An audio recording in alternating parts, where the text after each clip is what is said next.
Hello, I'm Kimberly, and welcome to the weekend edition of the Nave News Update. It's Friday, May 30th. Many of the stories you hear here can be found at IndianCountryNews.com. And here's news for the day from the Associated Press and other Native news sources. On May 22nd, the U.S. Interior Department announced proposed changes to the rules for granting federal recognition to American Indian tribes. The Bureau of Indian Affairs said it overhauled the rules to make tribal acknowledgement more transparent and efficient. The changes include a requirement that tribes demonstrate political authority since 1934, where they previously had to show continuity from historical times. 1934 was chosen as a dividing line because that was the year Congress accepted the existence of tribes as political entities. The newly published rules represent the first overhaul in 2 decades for a recognition process that has been criticized as slow, inconsistent, and overly susceptible to political influence. The Interior Department held consultations on the draft proposal across the country last summer and will accept comment for at least 60 days before the rules are finalized.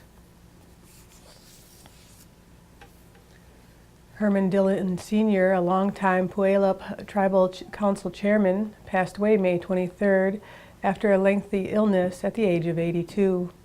Chairman Dillon served as the Puyallup City Council for more than 35 years as the tribe developed into an influential and financially successful urban Indian tribe.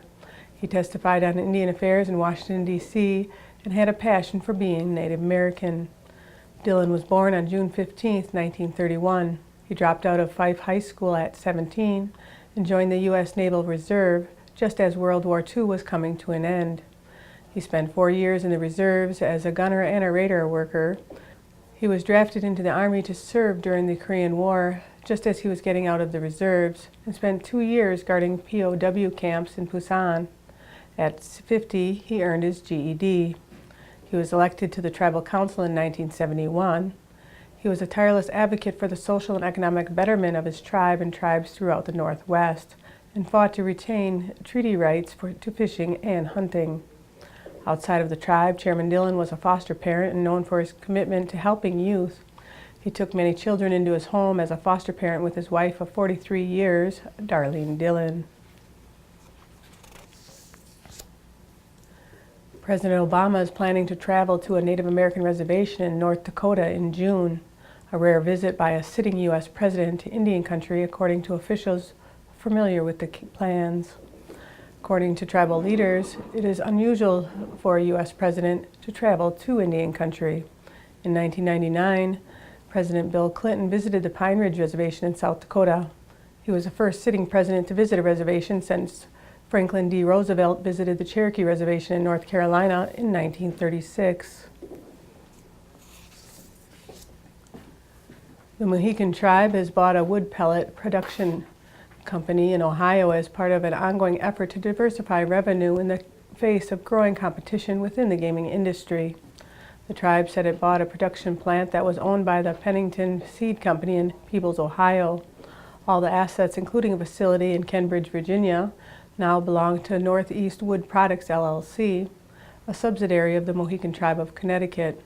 They also have an agreement to buy Pennington's pellet production plant in Indiana. The tribe is actively looking for other opportunities to grow in the wood pellet industry nationally and internationally.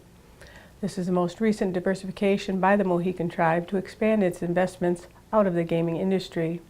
In mid-May, the tribe announced it was getting into the franchise restaurant business, opening 15 new locations of Aruga's Grill House and Sports Bar, based in Harrisburg, Pennsylvania.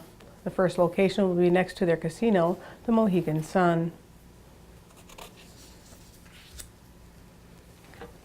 Vietnam veteran Stephen Bowers, an official with the Seminole Tribe of Florida, spearheaded a grassroots campaign in 2011 after noting that despite all the memorials in Washington, none specifically paid homage to the Native Americans who had fought in every conflict since the Revolutionary War. That includes 42,000 who served in Vietnam, accounting for 1 of every 8 soldiers, the highest per capita rate of any ethnic group. Bowers and his wife Elizabeth spent almost 4 years crisscrossing the country, gaining support from Native American and veteran organizations. Through their efforts, in December of 2013, Congress approved a statue on the grounds of the National Museum of the American Indian. An education center will also be built near the Vietnam Memorial. It will include exhibits detailing the war efforts of various tribes, provide a multimedia timeline for the Vietnam War, and display almost 400,000 pieces of memorabilia from boots to medals left at the Vietnam Wall. Both projects require fundraising campaigns before they can be built over the next 4 to 6 years. The Education Center in particular will cost about $120 million, with $30 million raised so far. Continuing with their efforts, Stephen and his wife have committed to raise $10 million for the project. And that's another roundup of news from Indian Country on this edition of the Native News Update. I'd like to thank you for joining me and have a grand day.